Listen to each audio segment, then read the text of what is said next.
Welcome to the Talk Show Season 3. If you believe in the conversations we're trying to create here, please subscribe to our channels as that will help us get more reach. If you watch the YouTube pre-roll ads before this episode in completion, that also helps us to make a little bit of money that help us to go a long way. Our show is now available in 3 languages, so you can click on your subtitle of choice, whether it's Sinhala, Tamil or English. You can follow this conversation wherever you are in Sri Lanka. And we also welcome you to continue these taboo conversations with us on our social media, which is Facebook, Instagram and Twitter, and also our blog posts coming out and our articles in the Sunday morning newspaper. Enjoy the show.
අද අපි එකතු වෙලා ඉන්නේ stock show එකේ talk about taboos එකේ 4 වෙනි episode එක සමග කැමරාවෙන් පිටිපස්සේ හැම වෙලේම ඉන්න මම අද කැමරාවෙන් ඉස්සරහා ඉන්නේ මොකද අද එපිසෝඩ් එක සම්පූර්ණයෙන්ම සිංහලෙන් තමයි පවත්වන්න අපි ලෑස්තිලා ඉන්නේ අද අපි කතා කරන්න බලාපොරොත්තු වෙන්නේ මං හිතන්නේ හැමෝටම රිලේට් කරන්න පුළුවන් ටොපික් එකක් ගැන කියලා හිතනවා ඒ තමයි පොදු ප්‍රවාහනයේ සිදුවන ලිංගික අතවරයන් නැත්නම් හිංසනයන් ගැන අපි කතා කරන්නේ. නැත්නම් වෙන විදිහට කිව්වොත් sexual harassment in the public transport.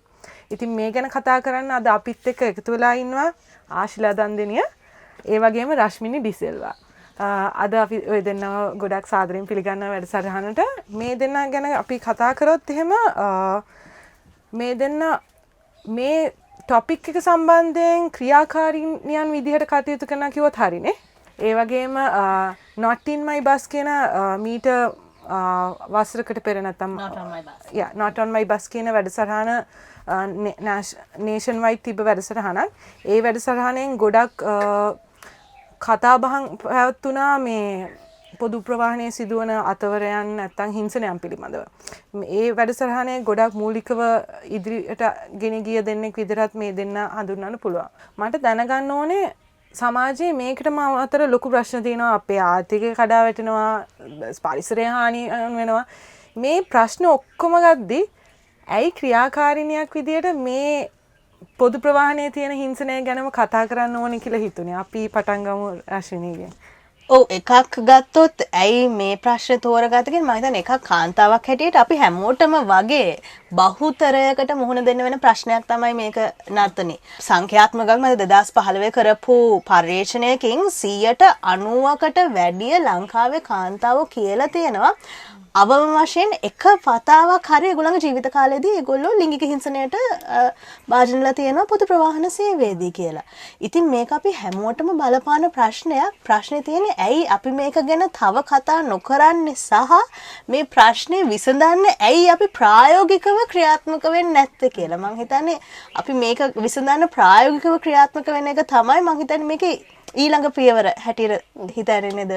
ඒ වගේම තමයි මම පෞද්ගලිකවම එක්ස්පීරියන්ස් කරපු දෙයක් තමයි මම ගිහිල්ලා කිව්වොත් මෙහෙම මේ බස් එකේ කවුරුහරි ජැක් එකක් ගහනවා කියලා මගේ අම්මට ගිහිල්ලා කිව්වමත් අර ලැබෙන පිළිතුරත් ඇවිල්ලා බලන වෙලාව බලලා යන්න අනිත් දවසේ සෙනග නැති අර හිර වෙන්නේ නැති බස් එකෙන් නැගින්න මං හිතන්නේ අපේ පවුල් වලිනුත් අපේ අම්මලාත් අපේ වැඩිහිටියොත් දන්නේ නැහැ ඒකට රෙස්පොන්ඩ් කරන්න ඕන විදිහ එක්කෝ.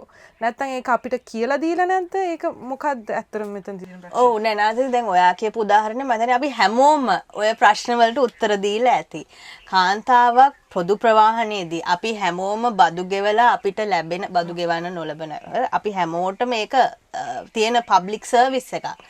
පොදු ප්‍රවාහනයේදී ලිංගික හිංසනයට ලිංගික අතවරට භාජනය වෙන එකට අදාළ විය යුතුද මම යන වෙලාව නෑ මට ඕන වෙලාවක බස් එක නැගලා යන්න නිදහස තියෙනවා නැත්නම් මම ඇඳන් හිටපු ඇඳුම දැන් නිකන්වත් ඔය ප්‍රශ්න වලින් මුලින් අහන තියෙන ප්‍රවණතාවය අඩු කවුද මිනිහා කොතනද උනේ ඔයා මොකද්ද ඇඳන් එයා මොනවද කරේ ඔයා මොකද ඔයාට මොකක්ද ඕන උදව්ව ඊළඟට අපි මොකද්ද කරන්නේ? එහෙම නෙමෙයිනේ අහන්නේ. මොකද අර වික්ටිමයිස් මොකද වික්ටිම් ෂේමින්. ඒ අපේ සංස්කෘතියේ තියෙනවා වික්ටිම් ෂේමින් කාන්තාවටම වරද පටවන මේකක්. ඉතින් අපි මේක ගැන අර ආකල්පමය වෙනසක් ඇති කරන්න ඕනේ. මේක මේ කාන්තාවගේ වැරද්දකින් නෙමෙයි මේ ප්‍රශ්නේ වෙන්නේ. මේ ප්‍රශ්නේ ඇති කරන්නේ කාන්තාව නෙමෙයි. ඉතින් මම හිතන්නේ ඒක ගැන අපි පොදු කතාවතක් ගොඩනගන්න ඕනේ. මේක විසඳන්න නම් ප්‍රශ්නේ මොකද්ද කියලා. අනිවාර්යයෙන්ම දැන් ඒ කතාවත් එක්ක මට මතක් වෙනවා මට කවදද ඉස්සෙල්ලම මේ වගේ අත්දැකීමකට මුහුණ දෙන්න සිද්ධ වුණේ කියලා. මට හොඳට මතකයි මම ඉස්කෝලේ යද්දි. එතකොට ඉස්කෝලේ යද්දි බස් එකේ යනවා. එක්කෝ මගේ වැඩිමහල් සහෝදරයාත් එක්ක මම බයිස් පුට් සයිකලේ යනවා. ගොඩක් දවසට මම කැමති නෑ ටිකක් යත් එක්ක පුට් සයිකලේ යනට වඩා මම කැමති බස් එකේ යන්න. මොකද ඒක අමාරුයි නිසා. ඉතින් බස් එකේ යනකොට මට පළවෙනි වතාවට උදේ බස් එකේ යද්දී මේක සිද්ධ වුණා. එතකොට මං ඉස්කෝලේ යුනිෆෝම් එකක් දාගෙන මං හිතන්නේ මං 10 වසරේ වගේ මගේ මතක හැටියට. එතකොට ඒක සිද්ධ වුණාට පස්සේ මට මේක කියන්නත් බෑ. ගෙදර ඇවිල්ලා ඉස්කෝලේ යාළුවන්ටවත් කිව්වේ ගිහින් ඉස්කෝලේ මගේ හොඳම යාළුවට කිව්වා. ඉතින් එච්චරයි මම වෙන කාටවත් කිව්වේ නෑ. ඊට පස්සේ හොඳම යාළුවා ටික දවසකින් අම්මට කිව්වා මේක. මෙහෙම දෙයක් වුණා. මොකද මං එදා ඉස්කෝලේ ගිහිල්ලා බය වෙලා වගේ හිටියේ. මට මේක පළවෙනි වතාව නිසා මට හරි අමුතුයි ඒක. මං ගොඩක් බය වුණා ඒ වෙලාවේ. එතකොට මොකද්ද අපේ අම්මා ගත්ත තීන්දුව? ඔයා ඊට පස්සේ බස් එකේ යන්න එපා. අයියත් එක්ක පුට් සයිකලේ යන්න. එතකොට මට ඒ වෙලාවේ මට විශේෂ මුකුත් හිතුන්නේ නෑ. ආව් ඒක තමයි. ඒක තමයි කරන්න තියෙන්නේ. ඉතින් ඒක විසඳුම හැටියට බාර අරගෙන ඉස්සරහට ගියා. විසඳුම වෙනකොට අවොයිඩ් කරන්න තමයි උනේ. අනිවාර්යයෙන්ම. ඉතින් ඉවසීම සහ අපේ පැත්ත අපි බලා ගන්න ඕනේ. එළියෙන් වෙන මේ දේවල් සම්බන්ධව කන්ට්‍රෝල් එකක් අපිට නැහැ. එතකොට අපිට කරන්න දෙයක් නැහැ. මේ ඒකත් එක්ක ඉස්සරහට ඇවිල්ලා අවසාන වශයෙන් මම ගෙදරින් එළියට ඇවිල්ලා ජොබ් එකකට කටුනායකට ආවට පස්සේ සිද්ධීන් 100 ගාණක් තියෙනවා. ෂෙයා කරනවා නම්. මේ වගේ දේවල් වෙද්දී ඔබ එක්ස්පීරියන්ස් කරද්දී හඬ නගලා තියනවද ඒකට එරෙහිව නැත්නම් සද්ද නැතුව ඉඳලා තියනවද ඒක කොහොමද මොකක් හරි වෙලා කාන්තාවක් හඬ නැගුවොත් ගොඩක් වෙලාවට ගෑනු ළමයට ආවා සද්ද නැතුව ඉන්න දැන් හරිනෝ කොච්චර දැන් කෑ ගහන දැන් නෙමෙයි කියලා වටේ ඉන්න මිනිස්සු ගෑනු ළමයට කියන්නේ අර මේ වැරද්ද කරපු ජැක් එක ගහපු මිනිහට කියනවට වඩා ඉතින් එච්චරට අපි හැඩ ගැහිලා ඉන්නේ නැහැ. ගෑනු ළමයි තමයි ඒක බලා ගන්න ඕනේ. ගෑනු ළමයි තමයි මේකේ වගකීම තියෙන්නේ. කතා කරත් ඒත් වදන් සද්ද නැතුව ඉන්න ඒ ඇති. මට මතකයි එකපාරක් අපි අර කලින් කතා කරපු කැම්පේන් එකේ අපි කොටුව දුම්රිය ස්ථානයේ සහ ඒ අවට බස් නැවතුම් පොළවල මෙහෙම ඇක්ටර්ස් ටිකක් අරගෙන මෙහෙම ඇක්ට් අවුට් කරා සීන් එකක්. දැන් අපි දන්නේ මේගොල්ලෝ ඇක්ටර්ස් කියලා. නමුත් බස් එකේ කෝච්චියේ හිටපුවා දන්නේ නැහැ මේක මේගොල්ලෝ එනැක්ට්මන්ට් එකක් කරන්න කියලා. කළා මෙහෙම මේ ලිංගික හිංසනයක් සිදු කරන දෙයක් රඟ දැක්කුවම ඒ කාන්තා ෆීමේල් ඇක්ටර් කෑගව නවත්තන්නේ මේ ජැක් ගහනවා හැමෝම ඒ වගේ ඇක්ට්ස් 4ක් කරා. 4ෙම හැමෝම අන්තිමට ගෑල් ළමයට තමයි කිව්වේ. ආවා සද්ද නැතුව ඉන්න. දැන් ඇති දුව. ඉතින් ඒ වගේ ඒක පුදුමයි. තවත් කාන්තාවක් ඒක බලලා නිහඬව ඉන්න එකත් අර පොඩක් පුදුමයට කරනක් වගේම. ඒ වගේම තව දෙයක් තමයි මට දැනගන්න ඕනේ දැන් ගොඩක් සිදුවීම් ඇවිල්ලා පාසල් යුනිෆෝම් එක ඇඳගෙන ඉද්දිත් වෙච්ච අවස්ථාවන් තියෙනවා. එක්කෝ වයසකයි නැත්තම් ස්කූල් ටීචර්ස්ලා කරන දේවල්. මම දැනගන්න ඕනේ මේක මේ මොකද්ද මේකට හේතුව? ඒ කියන්නේ එහෙම තව පිරිමියෙක් එහෙම කරන්න ඒගොල්ලන් තෘප්තියක්ද නැත්තම් ඔය පාසල් යන වයසේ පිරිමි ළමයි නැත්තම් ගොඩක් තරුණ අය කියන වගේ මේ කොලුකමට කරන දෙයක්ද නැත්තම් කික් එකක් එනවද ඔක් කරාම දැන් ඔය කොලුකම කියන එක මං හිතන්නේ මේ අපේ සමාජයේ තියෙන මේ පිරිමිකම ගැන තියෙන පසුගාමී ආකල්ප. මොකද්ද පිරිමිකම කියන්නේ? පාරේ යද්දි ගෑන් ළමෙක්ට ජැක් එකක් ගැහුව නැත්තම් අයියෝ මොකද වැඩක් තියනවාද? යද්දි ගෑන් ළමෙක්ට කුණුහරුපයක් හරි විසිල්ලයක් හරි ගැහුව නැත්තම් වා කොල්ලෙක්ද? ඉතින් මේ පිරිමිකම ගැන තියෙන පසුගාමී ආකල්ප දෙක තමයි මම දැන් ප්‍රජනන සෞඛ්‍ය සහ ඒක සම්බන්ධයෙන් අපේ පාසල් නිර්දේශවලත් වැඩි කියලා දෙන්නේ නැහැ. ළමයි දන්නේ ස්වයං වින්දනය කියන්නේ මොකද්ද? කිසිම මේකක් නැහැ, කිසිම අවබෝධයක් නැහැ. ඉතින් බස් එකකට ගිහිල්ලා ගෑන් ළමෙක් දැම්මම මාස්ටර්බේට් කරනවා. නැත්නම් තමන්ගේ ස්වයං වින්දනයේ ඒ ක්‍රියාවලිය වල නියරන ගන්නවා නේ ආශිලා. දැන් ඒ වගේ දැන් මට තියෙන එක අත්දැකීමක් තමයි මේ පිරිමි දෙතුන් දෙනෙක් හිටියා. එයාලා මේ ඩේලි එයාලගේ මේ ජීවිතේ කොටසක් හැටියට අර සෙනග පිරිච්ච බස් වලට නගිනවා. එයාලගේ ජීවිතේ කොටසක් ඒක. දැන් කීප දෙනෙක් අපි අයිඩෙන්ටිෆයි කරපු කීප දෙනෙක් හිටියා. එක්කෙනෙක් බස් කොන්දොස්තර කෙනෙක්. එයා ඒ බස් කොන්දොස්තර අපි මේවා විවෘතව කතා කරන්න ඕනේ අන්ඩර්වෙයර් එකක් අඳින්නේ. මේ මිනිස්සයා මේ කරන්නේ මේ වැඩේමයි හැමදාම. ඊට පස්සේ ඒකට ලොකු ප්‍රතිරෝධයක් ආවා. මේක දැන් හැමදාම වෙනවනේ. දැන් මටත් ඒ අත්දැකීම තියෙනවා. මිනිස්සයා ඇඟට හේතු වෙලා තමයි මේ සල්ලි ගන්න මේ ඔක්කොම කරන්නේ. එතකොට ඒ බස්වල තියෙන අනිත් විශේෂ දෙයක් තමයි සෙක්ෂුවල් හැරස්මන්ට් වලට මග පාදනමයි බස්වල. මොකද ෆුල් පැක් කරනවා. සෑමන් වගේ පැක් කරලා මේ පැක් කරන්නේ ඇඟට යද්දි කන්ඩක්ටර් යද්දි අපිට මොකුත් කියන්න බෑ. ඒකෙන් අපිව පාගගෙන අත අල්ලලා වෙන තැනකින් අල්ලගන්න කියනවා. අල්ලලා තියෙනවා අපේ අස්සෙන් අත දාලා අනිත් අයව හදනවා. ඔය වගේ හැරස්මන්ට් කියන ඒවායි සීමාවක් නෑ ඒවයි වෙන. ඒකට මම කියන්න ගත්තේ දැන් ඒ වස් කොන්දොස්තර සම්බන්ධව ගොඩක් ප්‍රශ්න ආවට පස්සේ එක මේ පිරිමි ළමෙක් මෙයාට ගහලා තියෙනවා තමයි ගර්ල්ෆ්‍රෙන්ඩ්ට කරපු හිරිහැරයක් සම්බන්ධව. ඊට පස්සේ මේ මිනිස්සයාට මේකේ වැඩ කරන්න බැරුව ගියා. ඊට පස්සේ එයා සාමාන්‍ය මගියෙක් විදිහට මේ බස්වල උදේ හවස යන්න පටන් අරගත්තා. කියන්නේ මම කියන්න උත්සාහ කරන්නේ මේක මේකට පුරුදු වෙච්ච එක කොටසක් ඉන්නවා එක පැත්තකින්. අනිත් පැත්තෙන් මේ පිරිමි අය අර රශ්මිනී කිව්වා වගේ යම්කිසි පිරිසක් හිතාගෙන ඉන්න මේ එකක් නොකරොත් වැඩක් නෑ. මේවා සාමාන්‍ය දේවල් අපි බස් එක නැගුවොත් පොඩි මේකක් ගන්න ඕනේ, පොඩි තෘප්තියක් ගන්න ඕනේ කියලා. අනිත් පැත්තෙන් මම කැමති කියන්නේ මේ දුක හිතනම කාරණාවක්. දැන් පොලිසියට ගියාට පස්සේ අපි දැන් ওই සිද්ධිය සම්බන්ධවම එක කෙනෙක්ට පොලිසියට යන්න සිද්ධ වෙනවා. ගියාට පස්සේ පොලිසියෙන් කියන්නේත් ඒ මානසික ලෙඩෙක්. ඒ මානසික ලෙඩක් ඕක නිකන් ඒ මිනිස්සුන්ට පිස්සු ඕක ගණන් ගන්න එපා. ඔය ළමයිගේ පැත්ත බලාගන්න. ඒ කියන්නේ අර සාමාන්‍යයෙන් වෙන ක්‍රයිම් එකකට දෙන මම හිතන්නේ ඊක්වලිටි අර සමානතාවය මේකට දෙන්නේ නැහැ. එච්චර අර ලොකු අවධානයක් යොදන්නේ නැහැ. මොකද ඒක නිකන් පොදු ප්‍රවාහනය. මොකද ලොකු දෙයක් උන්නේ නැහනේ. ජැකයක් ගැහුවා විතරයි, ඇල්ලුවා විතරයි. ඒ කියන්නේ මම විශේෂයෙන්ම ඉන්නේ කටුනායක නිදහස් සෙල්ද කලාපයේ ආශ්‍රිතව. මම මේ වෙනකොට සමාජ ක්‍රියාකාරී වැඩවල යෙදෙන්නේ ඒ ප්‍රදේශයේ. මෙයාලාට මේ දවස ගානේ මේ වෙන මේ කාරණාව සම්බන්ධව නීතිමය පැත්තනොත් කිසිදු විසඳුමක් නැති ගානට තමයි තියෙන්නේ. එතකොට ඒ මිනිස්සු අනිත් අයට කියන්නත් මේක ගොඩක් වෙලාවට බැහැ සහ මේක විසඳුමක් එයාලට පේන තෙක් මානකවක් නැහැ. උදාහරණයක් විදිහට එයාලා උදේ බස් එකට නගින්න ඕනේ, වැඩට වෙලාවට යන්න ඕනේ, එයාලට පහු වෙලා යනවා කියලා එකක් නැහැ. එතකොට සමහර බස් රූට් වල එයාට යන්න තියෙන එක වෙලාවට තමයි බස් එක යන්නේ. එතකොට ඒ බස් එකේම යන්නත් ඕනේ. එතකොට එනකොටත් ඒ විදිහට තමයි. එයාට සමහර අය ඉන්නවා මග ඇරලා වෙලාව පහු කරලා අඩු වැඩි කරලා යන්න උත්සාහ කරන.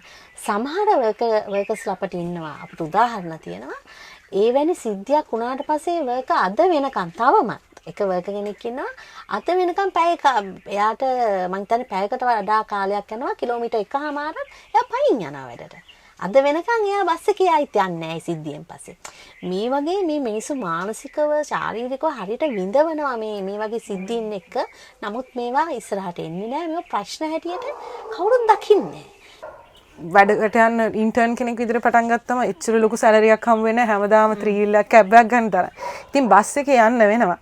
බස් එකේ යද්දී අර ඒ වගේ සිදුවීම් වලට මුහුණ දෙද්දී ඇත්තම කිව්වොත් අර බස් එකේ යන එකත් නිකන් මිෂන් එකක් වගේ ස්ට්‍රැටජි එකක් ගහලා මෙතන සීට් එකෙන් ඉඳ යන්න ඕනේ ඉඳගන්නේ කවුද කියලා අර අපි හැම වෙලේම ඇලර්ට් එකෙන් ඉන්නේ කිසිම සැනසෙල්ලකින් නෙමේ බස් එක යන්නේ මොනවා හරි එහෙම සිදුවීමක් වුණාමත් ඔෆිස් එකට යන්නේ ගොඩක් කේන්තියෙන් නැත්තම් වොෂ්රූම් එකට ගිහිල්ලා පොඩ්ඩක් කාම් ඩවුන් කරලා ඊට පස්සේ තමයි වැඩ ටික පටන් ගන්න ඕනේ. ඒ වගේ අර මානසිකව ගොඩක් ඇත්තටම ලොකු පීඩනයක් ඇති වෙනවා කිව්වා වගේ. මොකද කවුරු හරි නිකන් ඉඳගත්තත් බස් එකේ අපි එකපාරට මේ අපේ ඇඟ යන්නේ කෙලින්ම අර නිකන් රිජිඩ් වෙන එකපාරට මේක නම් මොනා කරයිද මොකද අපිට අර පොතක් කියවගෙනවත් යන්න ඒ කෙනාගේ අත පොඩ්ඩක් මෙහෙට වුණත් අපි ටග්ගල ගැස්සෙනවා. ඒ තරම් අපි අර ලොකු ස්ට්‍රෙස් එකකින් යන්නේ ඇත්තම කිව්වා. ඒක හේතුව අර අපි සද්ද නැතුව ඉඳලා මේක ඒගොල්ලන්ට මොටිවේට් කරනවද මේක කරන අයට? මොකද අපි ඇවිල්ලා කෑ ගහන්න හැදුවත් අපි ඕක කරන්නේ ඇත්තම අපි හිතුව තමන්ගේ ජීවිත කාලය තුළ ඔය සෙක්ෂුවල් හැරස්මන්ට් එක බස් එකේදී වෙන එක නැත්තම් දුම්රියේදී පොදු ප්‍රවාහනේ වෙන එක අපිට වෙන අවස්ථාවලින් අපි එක සැරයක් හරි හඬ නැගුවොත් අපි දන්නවා හරි කවුරුත් මේ අපිට කියන්නේ කන්ඩක්ටර් ඇවිල්ලා කියන්නේ මුකුත් කෑ ගහන්න එපා නැත්තම් එහා පැත්තේ ඉන්න ඇන්ටි කියන්නේ ඔහොම තමයි පුතේ මේ වෙන පැත්තකින් ගිහින් ඉඳ ගන්න නැත්තම් අවොයිඩ් කරලා වෙන සීට් එකකින් ඉඳ ගන්න කියලා කියන්නේ.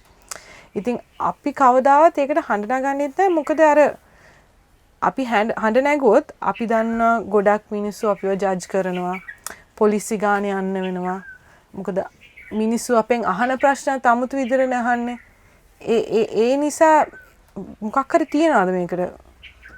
ඔව් නර්තනී ඔයා කියපු කාරණා දෙකක් එකතු කරලා මම අදහස් වගේක් බෙදා ගන්නම්. එකක් පොලිසි ගානේ යාම සහ මොකද්ද කරන්න පුළුවන්. පොලිසි ගානේ යන්න පුළුවන් නීතියෙන් තියෙනවා අංක මම හිතන්නේ 345 යටතේ ඔබව ලිංගික හිංසනයට ලක් වුණොත් ඔයාට ගන්න පුළුවන්. නමුත් අපේ පවතින අධිකරණ පද්ධතියේ තියෙන අක්‍රමිකතා සහ අකාර්යක්ෂමතා නිසා ඔයා නඩුවක් ගොනු කළත් ඒක අවුරුදු ගාණක් ඇදෙන්න පුළුවන්. මෙන්න මේකත් හේතුවක් තමයි මිනිස්සු පොලිසියට ගිහිලා නඩු දාන්න අකමැති. නීතියක් තිබුණා. දෙවන එක තමයි මං හිතන්නේ අපි අත්දැකීමෙන් දන්නවා යම්කිසි අතවරයක් වෙලා පොලිසියට පැමිණිල්ලක් කරන්න ගියාම මේ දෙවනි වතාවට අතවරට ලක් වෙන්නේ පැමිණිල්ල කරන අවස්ථාවේදී පොලිසිය අහන ප්‍රශ්න වලින් Tamanට සලකන හැටියෙන් Tamanට ඒගොල්ලන්ගේ කමෙන්ට්ස් මෙහෙම දැන් අපි කිව්මු සෙක්ෂුවල් හැරස්මන්ට් එකක් ගැන මේ කම්ප්ලේන්ට් එකක් දාන වටේ ඉන්න අයටත් එන්න කියනවා එන්න මේ කතාව අහන්න. ඉතින් දැන් Taman යන්නේ වික්ටිම් නැත්නම් වික්ටිම් සර්වයිවර් කෙනෙක් හැටියට මට මෙහෙම අතවරයක් වෙලා මම ඒක ගැන නීතිය සහනයක් පතාගෙන නැත්නම් මොකක් හරි යුක්තියක් ඉටු කර ගැනීම පිණිස තමයි යන්නේ. නමුත් මේ වගේ ප්‍රතිචාරයක් තමයි ලැබෙන. ඉතින් ඒ හින්දා ඇත්තටම පොලිසියන්නවත් නඩු දාන්නවත් එපා කියනවා නෙමෙයි. නමුත් මං හිතන්නේ බොහොම අපි අර කලින් කරපු කැම්පේන් එකෙත් බොහොම ඉෆෙක්ටිව් විදිහට දැනුනේ අවට සිටින්නව මැදිහත් වෙන්න යොමු කරන එක. ඒ කියන්නේ මොකක් හරි දැක්කොත් දැන් එතකොට අපි මෙතන ටාගට් මේ සමාජයට කියන්නේ මේ හිංසනයට ලක් වෙන පුද්ගලයාටත් නෙමෙයි හිංසනය කරන පුද්ගලයාටත් නෙමෙයි මේකෙන් අපි කියන්නේ නෑ අවට සිටින්නන්ට මැදිහත් වෙන්න අවට සිටින්නන් සජීවීකරණය කරන්න තමයි අපි හිතුවේ බොහොම ප්‍රායෝගික විදිහට මේ ප්‍රශ්නෙට විසඳුමක් හැටියට. ඉතින් ඒකේ අනිත් එක තමයි මේ වැරදි මතයක් නැත්නම් මිස්කන්සෙප්ෂන් එකක් තියෙනවා. හරි තමන් ඉන්ටර්වීන් වෙනවා නම් බයිස්ටෑන්ඩර් කෙනෙක් හැටියට අවසිටින හැටියට මැදිහත් වෙනවා නම් මොකක් හරි වයලන්ට් විදිහට නැත්නම් ප්‍රචණ්ඩකාරී විදිහට තමයි මැදිහත් වෙන්න ඕනේ. හරි ගහලා මේවා කළා හරි ඒකට අපි කියන්නේ නැහැ එහෙම කරන්නවත් නොකරන්නවත් කියලා. නමුත් non violent විදි තියෙනවා බයිස්ටෑන්ඩර් කෙනෙක් හැටියට ඉන්ටර්වීන් වෙන්න පුළුවන්. අපිට මම හිතන්නේ ඉදිරියේදී කතා කරන්න පුළුවන්. ඉතින් ඒ විදිහට එහෙම කරාම වෙන්නේ ආශිලා අර ඒ වගකීම මම ඔයාටත් දානවා මටත් දාගන්න හැමෝම. පොලිසියට ගියොත් වගකීම දෙන පොලිසිය. නඩුව තිබොත් හරි මහේස්ත්‍රාත් ගාව. නෑ. When you are a bystander, A individual responsibility එකක් අපි හැමෝටම වැටෙනවා. අපිට හොඳට අත්දැකීම් තියෙනවා පොලිසියට ගියාට පස්සේ වෙන්න මොකද්ද කියලා. වටේ අරලා 10 දෙනෙක්ටවත් මේක කියන්න ඕන එක. එතනින් යාර රශ්මිනිකෝ මොකද වෙන්නේ කියලා. එතකොට ඒක ප්‍රායෝගික නැහැ. අපි හැමෝම දන්නවා අපේ තියෙන වැඩත් එක්ක අපි කොච්චර ටෙන්ෂන් වුණාද අපිට කොච්චර ප්‍රශ්නයක් වුණාද කියන කාරණටත් එහා ගියපු ප්‍රායෝගික ගැටලු තියෙනවා. අපිට මෙහෙම නීතියේ පිළිසරණට යන්න නොහැකි. ලංකාවේ තියෙන තත්ත්වයක් එක්ක. එතකොට අර බයිස්ටෑන්ඩර්ගේ තියෙන වගකීම ඒ මැදිහත් වීමේ අවශ්‍යතාවය ඇත්තටම බරපතල විදිහට අපිට තියෙනවා මේවාට විරුද්ධව යම්කිසි ක්‍රියාමාර්ගයක් ගන්නවනම්. එතකොට රශ්මිනී කිව්වා වගේ මේ අපි ඒකේ ක්‍රම මම හිතන්නේ රශ්මිනී හතක් හඳුන්වලා දුන්නා. මේ කියන්නේ non violent ක්‍රම හතක්. අපිට ඒක ගැනත් කතා කරන්න පුළුවන්. මම හිතන්නේ කීපයක් කියනවා නම් එකක් අර දැන් හිංසනය සිදු කරන කෙනාගේ අවධානය බිඳින්න. එයා දැන් හිංසනය කරන කෙනාට ළඟට ගිහින් අපිට අහන්න පුළුවන් ඔයා කොහෙද යන්නේ? කීයද වෙලාව? ඔය වගේ ප්‍රශ්න අහන්න පුළුවන්. ඒකට එයාගේ අවධානය වෙන පැත්තකට යොමු කිරීම ඇතුළේ මේක වළක්වන්න. අවධානය දැන් සාමාන්‍යයෙන් ඇවිල්ලා ගෑන් ළමයිට මෙහෙම දෙයක් වෙද්දී ගොඩක් වෙලාවට මං අහලා තියෙන කතාවෙන් ඒගොල්ලෝ නර්වස් ඒ කියන්නේ ෂොක් එකකට යනවා. ඒ කියන්නේ මොකද්ද උනේ කියලා ප්‍රොසෙස් කරන්න ටිකක් වෙලා යනවා. එතකොට මේ වගේ වෙලාවක ඒක උන වෙලාවේ තමන් ඉන්න මානසික තත්ත්වයක් එක්ක ඒගොල්ලන්ට පුළුවන් වෙයිද? ඒ කියන්නේ මේ ඒ කෙනාව කොහොමද කියන්නේ? ගෙන් ප්‍රශ්නයක් අහන්න නැත්නම් එයාව දැන් මෙතන අපි කියන්නේ අපි මේ ඉක්වේෂන් එකෙන් අපි ඇඩ්‍රස් කරන්නේ හිංසනයට ලක් වෙන තැනත්තා හෝ හිංසනයට ලක් කරන තැනත්තා නෙවෙයි බයිස්ටෑන්ඩර් කියන්නේ අවට සිටින. දැන් අපි කියමු මේ හිංසනය සිදු වෙන්නේ මට නම් ඔයා නම් මේ සීට් එකේ ඉන්න කෙනා ඔයාට අර හිංසනයට ලක් කරන හැරෑසගේ අවධානය බිඳින්න පුළුවන්. එයාගේ එතකොට දැන් අපි කිව්ව මෙයා ජැක් එකක් ගගහා ඉන්නේ. නැත්නම් එයාගේ ගෑන් ළමයාගේ කලව ප්‍රදේශය අල්ලගෙන අපිට ඒක නොයෙකුත් උදාහරණ දෙන්න පුළුවන්. ඒ මිනිහා දැන් ඔය පැක් වෙච්ච බස් එක ඕවා කර කර ඉඳන් නිකන් out of nowhere කවුරු හරි මේ අයිය වෙලාව කීයද? මේ බස් එක කොහාට යන බස් එකක්ද? කොහොම එයාගේ ටෙන්ෂන් එකද? එතකොට එයා දන්නවා okay someone has noticed me, someone knows what I'm up to, මම මොනවාද කරන්න කියලා බලාගෙන. ඉතින් ඒක බොහොම අර මේ non violent and effective විදිහට මම හිතන්නේ ගොඩක් අය ඒ ක්‍රමයේ ගැන දන්නේ නැහැ. මොකද ගොඩක් අය යන්නේම violent විදිහටමයි. එතකොට අනිත් අය අහන්නේ මේ ඔයාගේ කවුද? ඔයාට මොකක්ද තියෙනව මාරු මෙයාට මම හිතන්නේ අර ඒ ගැන දැනුවත් වීමක් නැහැ ගොඩක් දුරට ඇත්තම කිව්වොත්.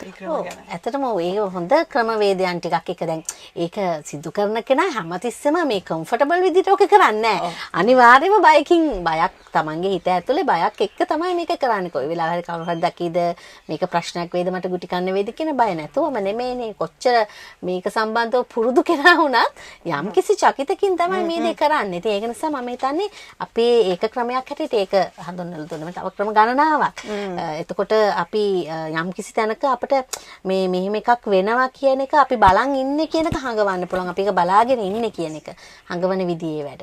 එතකොට එහෙම නැත්නම් ඒ දෙකෙන් අනතුරු අපිට සාමාන්‍යයෙන් හොඳ විදියට මැදිහත් වෙන්න පුළුවන් කරන වැඩේ වැරදි නේද? මේක වැරද්දක් වගේ දෙයකින්. ඒ වගේ තව තියෙනවා. ඊට පස්සේ අපිට කෑ ගහන්න එක කොහොමද හයියෙන් සද්ද නගලා අපිට අහන්න පුළුවන් ඔක වැරදි. ඔය කරන්න එපා. ඔකේ නීතියමය වශයෙන් ඔක වැරදි වගේ. ඒ වගේ අපිට ගොඩාක් දේවල් තියෙනවා. තව එකක් අපි මං හිතන්නේ රශ්මිනී එකතු කරයි මාකෙන් මිස් වුණොත් තව එකක් අපි කිව්වා මේ තොරතුරු මතක තියාගන්න එකක්. ඒ බස් එකට අදාළව මේක කොහෙද දුන්නේ? මොන රූට් එකේද දුන්නේ? මොකද්ද බස් එක? මොනවාද බස් නම්බර් එක? හැරස් එක කරපු සිදු කරපු කෙනා මොකක්ද ඇඳගෙන හිටියේ මොන වගේ කෙනෙක්ද ඔය වගේ තොරතුරුත් එක්ක අපිට ඒක මම හිතන්නේ අපි ගොඩාක් කිව්ව එක නීතිය පැත්තට යනවා නම් ඒ වගේ තොරතුරු වැදගත් කියන එක. ඒ වගේ අර අපිට වගකීමක් තියෙනවා. බයිස්ටෑන්ඩර් කෙනෙක් හැටියට වගකීමක් තියෙනවා. මේ දේවල් අවම කරගන්න නම් මේව නතර කරගන්න නම් අපිට සමාජීය වශයෙන් අපිට ඇස් පියාගෙන හිටියොත් මේක නවත්තන්න බෑ. නීතිමය ප්‍රවේශයට වඩා ඒක ගොඩාක් දුර ගිය විසඳුමක් ලැබුණත් මේක ඒ මොහොතේම ලැබිය හැකි උත්තරයක් හැටියට තමයි අපි ඒක හඳුන්වලා දුන්නේ. පොදුවේ ගත්තොත් එහෙම කාන්තාවකට හිරහැයක් වෙද්දි තව කාන්තාවක් තමයි ඇවිල්ලා උදව් කරන්න ඕනේ කියන අපි පොදු මතයනේ ඉන්නේ. දැන් ඒක කාන්තාවක් වෙන්න ඕනේ පිරිමි කෙනෙක් ඕනෙක් කෙනෙක්ට මැදිහත් වෙලා උදව් කරන්න පුළුවන්. ඉතින් අර මේකේ සමහර වෙලාවට වික්ටිම්ට තේරෙන කවුරුත් උදව් කරන්නත් නැහැ කියලා. මොකද ගොඩක්ම වෙලාවට මැදිහත් වෙන්නේ නැහැනේ කවුරුත් මේ බයිස්ටෑන්ඩර්ස්ලා.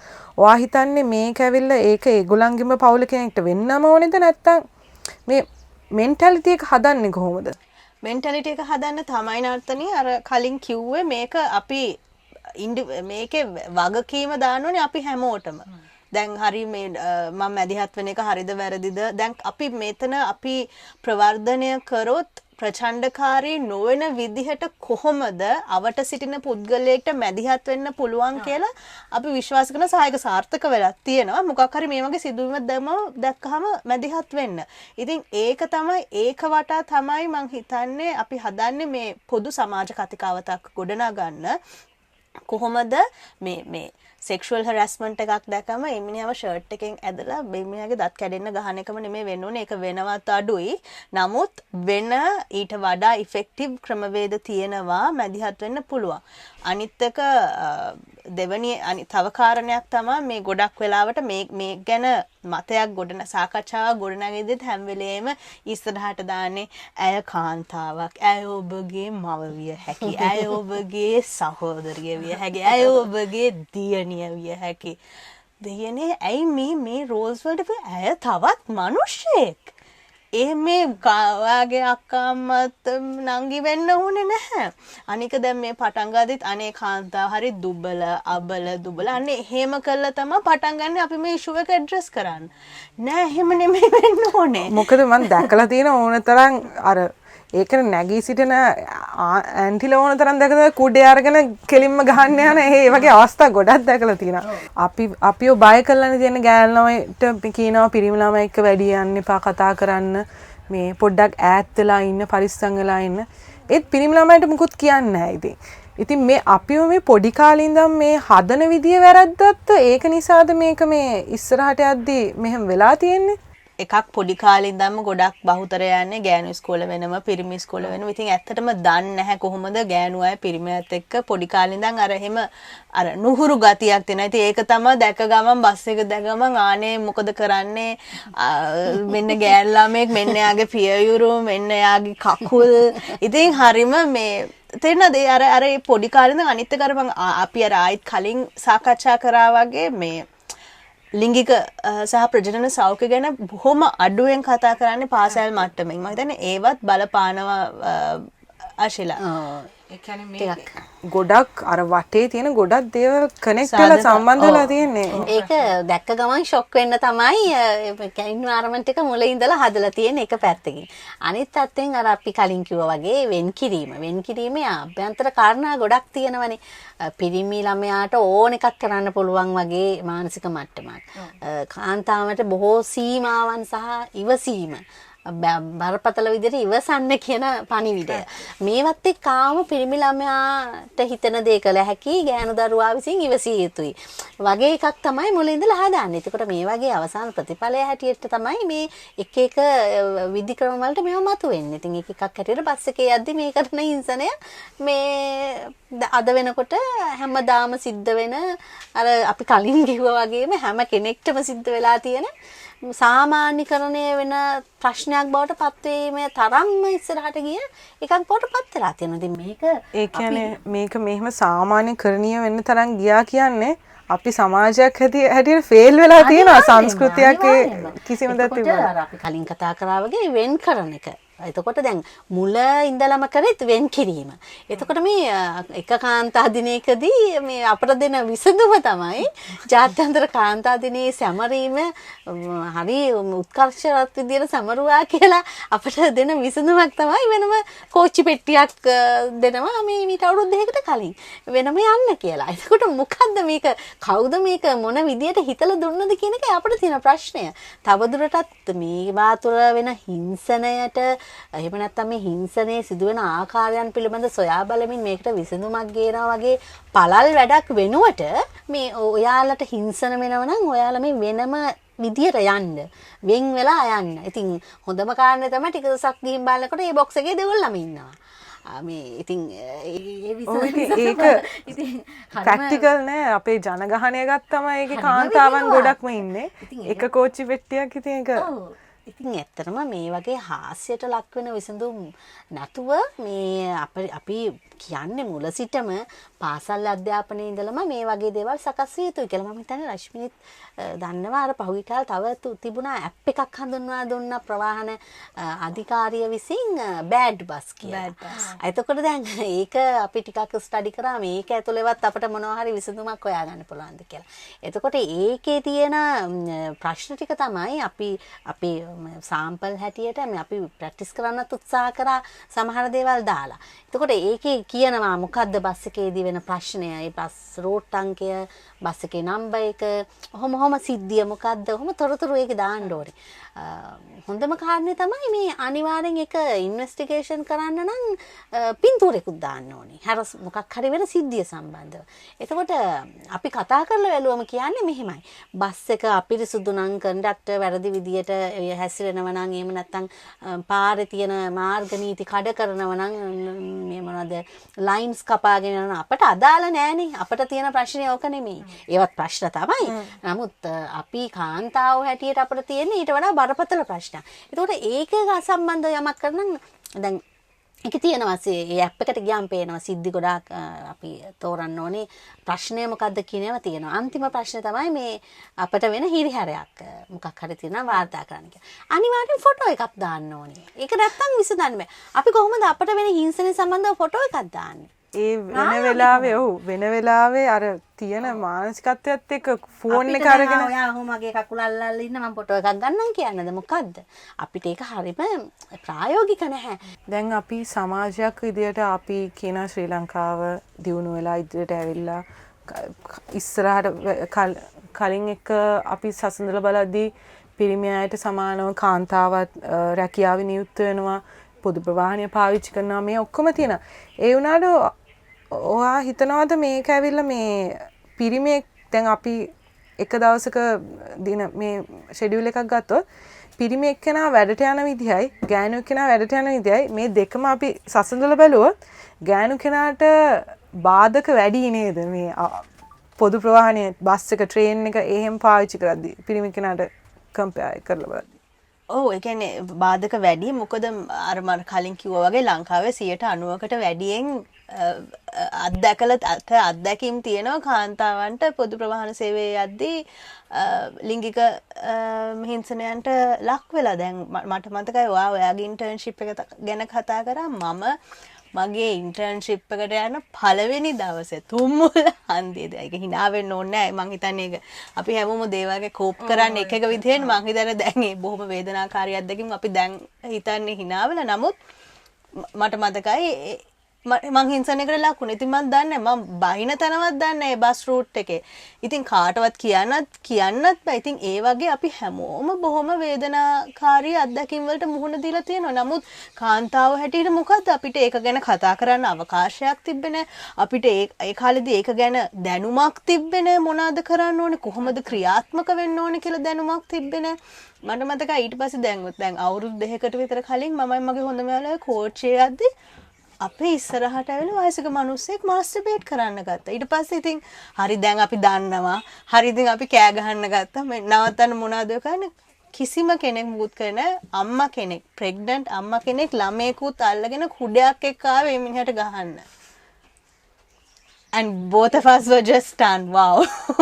ඉතින් ඒ වගේ එකෙන් මමුත් දැන් හිතන දැන් ඒ අම්මටත් බඩකුත් උස්සන් පොඩි ළමයෙකුත් එක්ක කුඩේකුත් එන්න තරම් දැන් එයාව මොටිවේට් වෙන්න එයාටත් ඒ වගේ අත්දැකීම් තියෙන්නේ. ඊට වඩා අන්ත මං කියන්නේ ඒකයි අර හැම වෙලෙම කියන්න ඕනේ දැන් අපි මේක බෝලේ පාස් කරන්න දෙයක් නෑ නේද ආශිලා? අනිවාර්යයෙන්ම මේක කාටවත් දැන් අපි රජය ප්‍රතිපත්ති හදනකම් ඉන්නවත් නීතිමය ප්‍රතිපාදන නීතිමය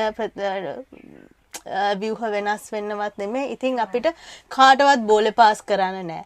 මං හිතන්නේ ඒ හින්දා ඒක තමයි අවධාරණය කරන්න ඕන. දැන් මේක අපිම සෝෂල් මූව්මන්ට් එකක් හැදෙන්න ඕනේ. බයිස්ටෑන්ඩර්ස්ලා හැටියට මම දෙයක් දැක්කොත් මම ඉන්ටර්වීන් වෙනවා. ඒ මැදිහත් වෙන විදිහට කිව්වා වගේ මේ වයලන්ට් විදිහට කුණු හරපිය ගාගෙන එහෙම වෙන්නම ඕනේ නැහැ. මොකද ගොඩක් අය මේ ඉන්ටර්වීන් වෙන මැදිහත් වෙන්න පැකිලෙන හේතුවක් තමයි කරදරයක් එහෙම කියලා නෑ. එහෙම කරදර නැති වෙන විදිහට මැදිහත් වෙන්න පුළුවන්. අනිත් එක අපි එකතු කරන්න ඕන කාර්යය තමයි ඔයා මේ සඳහන් කරා ගෑනු කෙනෙක් වැඩට පිරිමි කෙනෙක් උදේ නැගිටලා වැඩට යනකොට ගෑනු කෙනෙක් උදේ නැගිටලා වැඩට යද්දි බොහොම බාධක වැඩි. ඔව් බාධක වැඩි.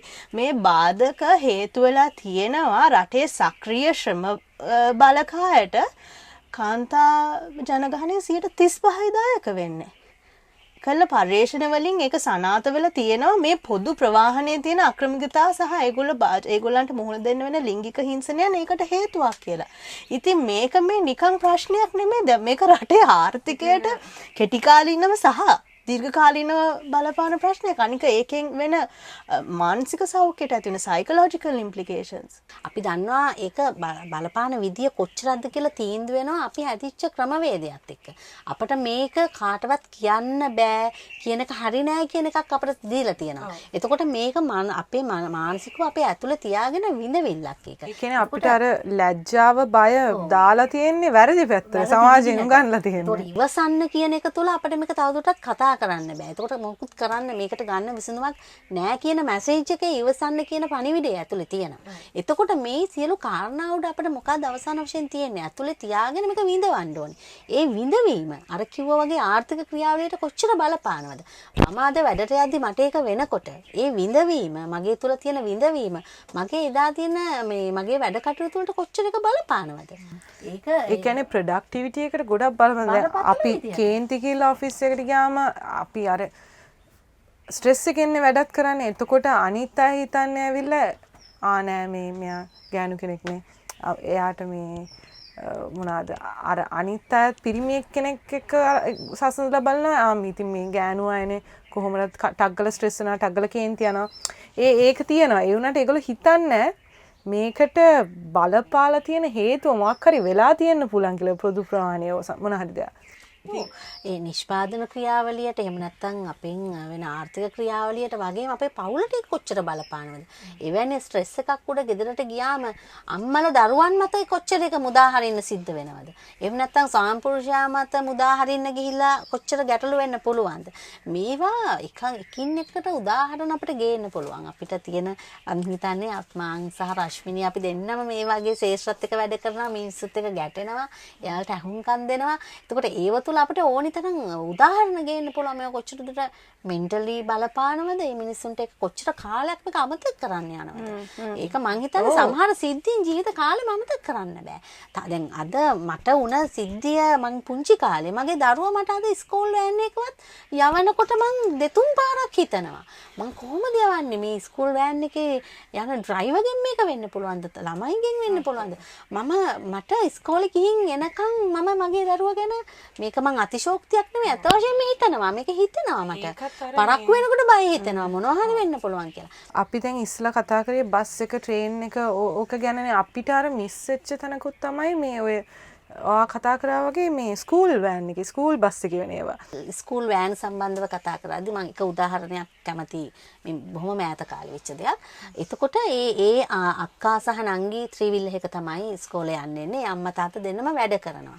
එතකොට නංගිව අරගෙන එක ඉස්කෝලකින් අක්කව ගන්න ඉස්කෝල ළඟට ගිහිලා ටික වෙලාවක් අක්කා එනකන් ඉන්න අතරේ මේ ත්‍රිවිල් අංකල් ඒ ළමයාගේ මේ බැජ් එක ස්කූල් බැජ් එක මෙතනනේ තියෙන්නේ. චූටි බැජ් එක කියලා හැමදාම දැන් දවස් දෙකක් අල්ලනවා. මේ බැජ් එක අල්ලනවා. ඉතින් අපිට හිතා ගන්න පුළුවන් බැජ් එක මේ හැමදාම මේ බැජ් එක චූටි බැජ් එක කී අල්ලන්න ඕනේ නෑනේ. තුන්වෙනි අවස්ථාව විතර මේක මේ ළමයට හරි අන්කම්ෆර්ටබල්. එයා අක්කත් එක්ක කියනවා. එතකොට ඒ අක්කත් ඒක ගෙදරට කියන්නේ නැහැ. ගොඩක් දවසක් ඉන්නවා මේ අම්මා තාත්තා ඒ ළමයි දෙන්න හරිම සෙන්සිටිව් මේ ගර්ල්ස්ලා දෙන්නේ. අම්මයි තාත්තයි වැඩට යනවා. ඒ දෙන්නට අනවශ්‍ය බරක් දෙන්න බෑ. ඒ දෙන්න ඊට පස්සේ ට්‍රිවිල් මාරු කරන්න ඕනේ. තාත්තා පැටලෙන්නේ වෙයි අර මිනිස්සයත් එක්ක. එයාලා අවම වශයෙන් දැනගන්නවා මේක වැරදි කියලා. එයාලට ඒක තේරෙනවා වැරදි කියලා. හැබැයි ඒක කිව්වට පස්සේ වෙන ප්‍රශ්නත් එක්ක ඒක යාලා කියන්නේ නැහැ. ඒ අක්කා තව යාළුවෙක් එක්ක මේක ෂෙයා කරනවා. ඒ යාළුවා හරහා මගේ දරුවා දැනගෙන මට ඒක දැනගන්නවා. එතකොට ඒකත් එක්ක මම පොඩ්ඩක් මැදිහත් වෙන්න උත්සාහ කරනවා. එවැනි ආකාරයේ සිද්ධි ගොඩක් ස්කූල් මොකද ඒව ළමයටත් ඒ කියන්නේ මානසිකව බලපාන දැන් අපි ඉස්සලා කතා කරේ වැඩ කරන කාන්තාව ගැන පොඩි ළමයිට උනත් අර ඒගොල්ලෝ නොකිය ඉද්දි මේවා ඒගොල්ලන්ගේ අධ්‍යාපනික කටයුතු කොච්චර මේ බලපානවද? එයාලා අපි ඒ දෙමාපියෝ කියනවා ඇත්තටම ටර්ම් ටෙස්ට් වල මාක්ස් පවා ඒ ළමයින්ගේ අඩු වෙන්න ගත්තලු. දැන් එයාලටත් දැන් මේක කවුරු හරි දැනගත්තම මේක දැනගත් එක හරිද වැරදිද? අපි ගොඩක් ඒක සද්ද කරන්න ගියේ නැහැ. අපි උත්සාහ කරේ අභ්‍යන්තරව මේක කොහොම හරි විසඳන්න කියලා. නමුත් මේක අර දැනගෙන මම පිටස්තර කෙනෙක් දැනගන්නවා. එහෙම වෙන එකත් එයාලට හරියට ඒක බලපාන්න පටන් ගන්නවා. ඒ වගේම තමයි දැන් අපි ගොඩක් වෙලා කතා කරේ කාන්තාව සහ කාන්තා හිංසනය ගැන. මේක පිරිමි ළමයිට වෙනවද? ඒ කියන්නේ වාර්තා වෙලා තියෙනවද? මොකද අපිට දැනගන්න හම්බ වෙලා තියෙන්නේ ගොඩක් සුළු කොටසක විතර සිදුවීම් වගේක් තියෙන්නේ. මට ඒක දැනගන්න කොහොමද මේක මේ පිරිමි ළමයිට එද්දී එහෙම? පිරිමි ළමයිනුත් මුහුණ දෙනවා මේ වගේ හිංසනයන්ට පොදු ප්‍රවාහනයේදී ලිංගික හිංසනයන්. නමුත් එකක් ඒක ගැන වාර්තා වෙනවා අඩුයි. මොකද එකක් ඉදිරියට එනවා අඩුයිනේ. මොකද අපේ ආයෙත් සංස්කෘතිය හැදලා තියෙන්නේ පිරිමි ළමයින්ට අඬන්න බෑ. පිරිමි ළමයින්ට මොකක් හරි වුණොත් අර ප්‍රශ්නයක් විසඳ ගන්න ඕන ප්‍රචණ්ඩකාරී විදිහට කතා බහ කරලා එහෙම පිරිමිකමට ඔව් ඒ පිරිමිකම ගැන තියෙන අයර කතා කරා වගේ පසුගාමී ආකල්ප හින්දා තමයි පිරිබෑ වුණත් ඉදිරියට එන්නේ මට හිංසනයක් වුණා. ඒ කියන්නේ මොකද අර කලින් කිව්වාගේ අපේ සමාජයේ නැහැ හිතකර වාතාවරණයක් පිරිමි කෙනෙක්ට ඉදිරියට ඇවිල්ලා කියන්න මම හිංසනයකට ලක් වුණා. නැත්නම් ඒක ගැන මොකක් හරි මානසික තැවුලකින් නම් ඉන්නේ ඒක ප්‍රකාශ කරන්න. ඉතින් නමුත් නෑ ඒක ඇත්තටම ප්‍රශ්නයක්. ඒක කාන්තාවන් හිංසනයට ලක්වීම හා සංසන්දනාත්මකව වැඩි කියලා කියන්න තරම් මට දත්ත නැහැ. නමුත් අපේ අත්දැකීමෙන් කියන්න පුළුවන් මේකට වැඩිපුරම අනිවාර්යෙන් මුහුණ දෙන්නේ කාන්තාව කියලා. නමුත් එහෙමයි කියලා පිරිමින් මේකට මුහුණ නොදෙනවා කියලා කිසිසේත්ම අපිට කියන්න බෑ. සාමාන්‍යයෙන් මොන වගේ කියන්නේ අපි දන්නවා කාන්තාවන්ට මොන වගේ හිංසනයන්ද ලක් වෙන්නේ කියලා මේ පොදු ප්‍රවාහනේ. පිරිමි ළමයිට ඇති මොන වගේ කියන්නේ ඊට කාන්තාවන්ට සමාන හිංසනයන්ද? මම කියන්නේ කොයි වගේ සිදුවීම්ද? මොකද අපි දන්නේ නැති නිසා. මම හිතන්නේ ඒක වෙනස් වෙන නැති අර ගැහණු අයගේ මේ බ්‍රෙස්ට් එක සම්බන්ධව කරන මේ ඒ ටච් කිරීමට ඇල්ලීම් හැරුණකොට අනිකුත් සියලු ජග්ගැසීම් ඔය ඔක්කොම පිරිමි අයටත් ඒ විදිහට අපිට දන්න විදිහට අපිට ආපු සිද්ධීන් දෙක තුනක් හෝ ගැන හිතලා බලද්දී එවැනිම දේවල් තමයි. එයාලව හිර කරගෙන ඉඳීම කොහේ හරි තැනකට තල්ලු කරගෙන කියන්නේ යාළුවා හරි අපහසුතාවට ලක් වෙන විදිහට හිර කරගෙන තත කරගෙන ඉඳීම සීට් එක තුලත් යාළුවා ස්පර්ශ කිරීම සහ ඒ දේවල් මං හිතන්නේ බහින්න දෙන්නේ හෝල්ට් එකේ බහින්න දෙන්නේ අල්ලලා හිර කරගන්න ඔයගේ මම හිතන්නේ අර වගේම සිද්ධීන් ටිකක් තමයි යාළටත් වෙන්නේ. ඉතින් ඒකත් දැන් අර ප්‍රශ්විනී කිව්වා වගේ පිරිමි කමට මේක එළියට කියා ගන්න බෑ කියලා එකක් හදලා තියෙනවා. පිරිමියෙක් වුණාම ඇයි පිරිමියෙක් වෙලත් මේකට මොනවා හරි කරගන්න බැරි වුණාද මේ නිකන් කාට හරි තව කියන එකට පිරිමිකමට හරි නෑ මේ මුකුත් කරගන්න බැරුව වගේ එකක් නිසා සමාජගත වෙලා තියෙන්නේ මේ දේවල් හරිම අල්පයි. ස්ත්‍රීන්ට වෙන එකත් කාන්තාවන්ට වෙන එකත් එන එක සාමාන්‍යකරණය වුණා වගේම පිරිමි අයගේව කිසිසේත් මේ يعني එළියට එන්නේ ඉතාමත් කලාතුරකින්. මම ඊට අමතරව අපි ඔබට ගියොත් ට්‍රාන්ස්ජෙන්ඩර් සෙක්ෂුවල් මයිනොරිටිස් ඒ පුද්ගලනුත් ගොඩක් මේකට මුහුණ දෙනවා. මොකද බස් එකකද දැක්ක ගමන් ට්‍රාන්ස්ජෙන්ඩර් පුද්ගලයෙක් හිතන්නේ ඊසි ටාගට් එහෙම කියලා. ඉතින් මං හිතන්නේ මේ පොදු කතිකාවතට මං හිතන්නේ අපි කතිකාවත ගොඩනගන්න ඕනේ සමස්ත ප්‍රශ්නය මත. පොදු ප්‍රවාහනයේ සිදුවන ලිංගික හිංසනය. මේක කාන්තාවන්ටද පිරිමින්ටද කාටද අපි බයිනරිස් වලට ඉන්නෝනේ. ඒ කියන්නේ වෙනත් sexual minorities එහෙම අයට නෙමෙයි ප්‍රශ්නය අරගෙන අපි ප්‍රශ්නය ආමන්ත්‍රණය කරන්න ඕනේ. ඒක වෙන් කරන්න තවත් මිනිහෙක්ට ඒ වගේ දෙයක් කරන්න පෙළඹ වෙන්නේ ඇයි? මොකද සාමාන්‍යයෙන් අපිට පොඩි කාලේ ඉඳන් උගන්වන්න ඕනේ උගන්වන්නේ අපිට වැඩි හිටියන්ට ගරු කරන්න කියලා විතරනේ. අපිට මිනිහෙක් විදිහට අනෙක් මිනිහයාට ගරු කිරීමේ රෙස්පෙක්ට් එක ඒක තියාගන්න ඕනේ කියන එක උගන්වන්නේ නැහැ අපිට මං හිතන්නේ. එතනත් පොඩි අර වාකියෝ වගේ අධ්‍යාපන මේ අපේ සිස්ටම් එකේම වැරද්ද තියෙනවා. මොකද උගන්වන්න ඕන දේවලුත් නෙමෙයි උගන්වන්නේ. ඉතින් අර ඒ දේවල් අපිට පොඩි කාලේ ඉඳලා ඉගෙනුවා නම් ඒකත් එක විදිහක් අපිට මේ ප්‍රශ්න විසඳ ගන්න පුළුවන් මම හිතන්නේ. ඔව්. අපි ඒ වෙලාවේ දැන් රියැක්ට් කරන්න ඕනේ කොහොමද කියලා අපි ගොඩක් දේවල් ගැන එක ක්‍රම ගැන කතා කරා. වයලන්ට් නොවි අපි කොහොමද රියැක්ට් කරන්න කියලා. ඊට අමතරව දැන් අපි ඉස්සරහට ගෙන යද්දී අපි හිතමු මේක අපිට රිපෝට් කරන්න ඕන. මේකට සම්බන්ධ රාජ්‍ය ආයතන තියෙනවද? අපේ මොනවා හරි තියෙනවද? පෞද්ගලික නැත්නම් ආයතන අපි කොහොමද මේක ප්‍රශ්නයක් තියෙනවා නම් අපි ගිහලා රිපෝට් කරනවා නම් කොහොමද මේකට වෙනම අමාත්‍යාංශ තියෙනවද? ඒක ගැන අපිට දැනගන්න පුළුවන්ද? ඔව් මම හිතන්නේ රශ්මිනී කිව්වා වගේ නීතියේ තියෙනවා 345 වන වගන්තිය එන්නෙම ඒක ක්‍රිමිනල් මේක අපරාධයක්. එතකොට මේකට විරුද්ධව අපිට නීතිමය පියවර ගත හැකි. මේක මේ නීති ප්‍රකාරව අවුරුදු 5කට නොඅඩු සිරදඬුවමකට යටත් කළ හැකි. එහෙම නැත්නම් මේ වින්දිතයාට වන්දියක් ලබාගත හැකි. ඒ වගේම දඩ මුදලක් නියම කළ හැකි කියන නීති රාමුව තුළ කොන්දේසි ගණනාවක් ඒ වගන්තියට අනුව අපිට අයිතියක් හැටියට තියෙනවා. ඊට අමතරව ඇත්තටම අපිට විවිධ තැන් තියෙනවා මේකේ ඒ මොහොතේ දැනුම් දිය හැකි. එක දුරකථන අංක කීපයක් හඳුන්වා දීලා තියෙනවා. එකක් හැටියට තියෙනවා 0.112 444 444. එතකොට අපි හැමතිස්සෙම අපිට හරි ප්‍රචලිතයි 119 කියන එක අපි සිංහලෙන් කිව්වට වඩා. එතකොට ඒක තියෙනවා. ඒ වගේම 19.55 1955 ජාතික ගමනාගමන කොමිෂන් සභාව මේ වගේ දුරකථන අංකත් කීපයක් හඳුන්වලා දීලා තියෙනවා මෙවැනි හිංසන සම්බන්ධව දැනුම් දීම් කරන්න කියලා. ප්‍රායෝගිකව මේ වගේ ප්‍රශ්න අපි අර කලින් කතා කරා වගේම නැවත වඩාක් ප්‍රායෝගික ප්‍රශ්න ගොඩක් තියෙනවා. අපි 119 ගහම කොච්චර කවුද ආන්සර් කරන්නේ? මේක කොච්චර දුරට වටේ යවනවද? මේකට ක්ෂණික විසඳුමක් පිළිතුරක් තියෙනවද? ඔය වගේ ප්‍රශ්න ගණනාවක් අපිට තියෙනවා. නමුත් මෙවැනි ප්‍රවේශත් හඳුන්වා දීලා තියෙනවා නීතිය වගේම. නීතියේ කොටසක් තියෙනවා. අපි කවදාවත් නීතියට චැලෙන්ජ් කියන්නේ ඒක වැටක් නැහැ කියලා ප්‍රතික්ෂේප කරනව නෙමෙයි. නමුත් අපි ප්‍රායෝගිකව මේකේ තියෙන ප්‍රශ්න ගැන අපි කතා කරන ගමන් තමයි අපි අනිකුත් ඒ නීතිය සහ ඒ තියෙන ප්‍රවේශයන් එක පැත්තක තියෙද්දි අනිත් පැත්තෙන් අපි කොහොමද මේ දේවල් අවම කර ගැනීම සඳහා වැඩ කරන්න කියන තර්කයත් එක තමයි ඉන්නේ. ඔව් ඉතින් අර කිව්වා වගේ මොකක් හරි අපි පොදු ප්‍රවාහන සේවයේදී ලිංගික හිංසනයක් සිදු වෙනවා දැකලා Taman තීරණය කරා නම් මම මේ ගැන මුකුත් කියන්නේ මම මේ ගැන මේක ගැන කිසිම ක්‍රියාමාර්ගයක් ගන්න නැහැ කියලා ඇත්ත මේකයි ඔයාගෙන් සහාය වෙන්නේ මේ හිංසනය කරන පුද්ගලයාට තමයි.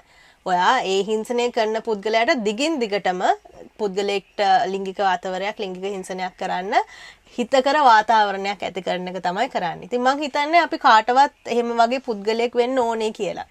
පොදු ප්‍රවාහනයේ සිදුවන අතවරයන් හිරිහැරයන් ගැන කතා කරා වගේම අපිට කරන්න පුළුවන් දේවල් ගොඩක් තියෙනවා. ප්‍රචණ්ඩකාරී වෙන්නම ඕනේ නැහැ. ඒ වගේම අපි තවත් මිනිස්සෙක්ට වෙන හිරිහැරයක් අපි දැක්කේ නෑ වගේ ඉන්නවා කියන එකත් අපේ මනුෂ්‍යකමෙත් පොඩි අවුලක් තියනවා කියන එක එතරින් පේනවා. ඒ නිසා මට කියන්න තියෙන්නේ පොදු ප්‍රවාහනයේ මේ වගේ අතවරයක් වෙනවා කාට හරි හිරිහැරයක් වෙනවා දැක්කොත් ඒ ගැන නිශ්ශබ්දව ඉන්න එපා සද්දයක් දාන්න කියලා තමයි අපි කියන්නේ.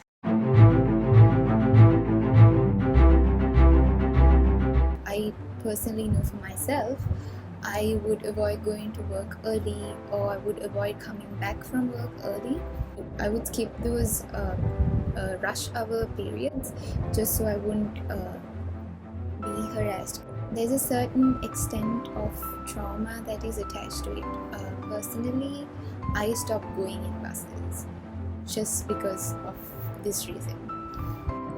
And I think that is not the solution, but the best solution, as mentioned in the episode, is to intervene as a bystander or as someone who is experiencing it firsthand.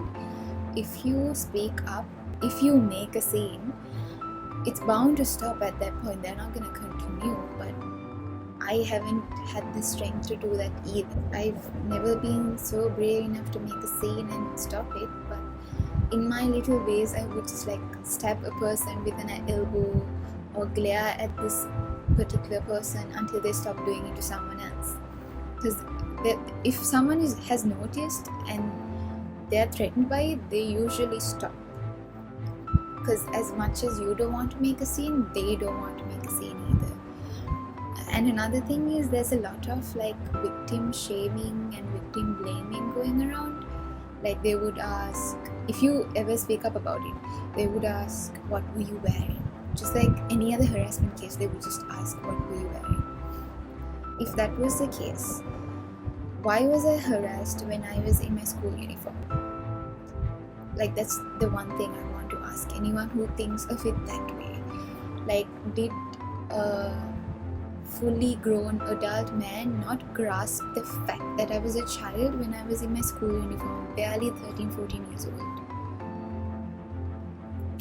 Was a uniform that provocative? So I think that's just something to think about, and also intervene. Don't stay silent. I hope I don't also.